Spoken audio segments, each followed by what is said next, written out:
Hi there, welcome to our channel. In today's video, I am going to show you hide and lock formulas that you use in Microsoft Excel. So let's get started. I have already created a file and also add some formulas in it. If you click a cell which have formula, you can see it in here and also in this box.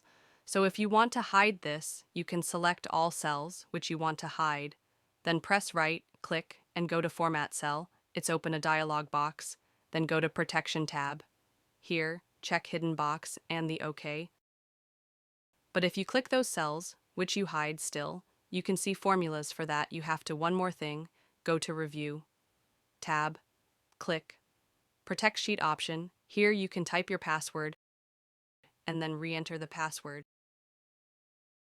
And now look, not only my formulas are hidden, but if I double-click on a cell, I get warning. Excel is not allowing me to change and delete these cells. Now if you want to unhide it, tap on Unprotect Sheet, enter your password, and then select that column and then press right-click Format Cell, and then uncheck Hidden. And that's how you can hide and lock formulas in Excel. That's it for today's video. I hope you liked it. If you have any questions, please comment down below us and do subscribe to our channel. Thank you.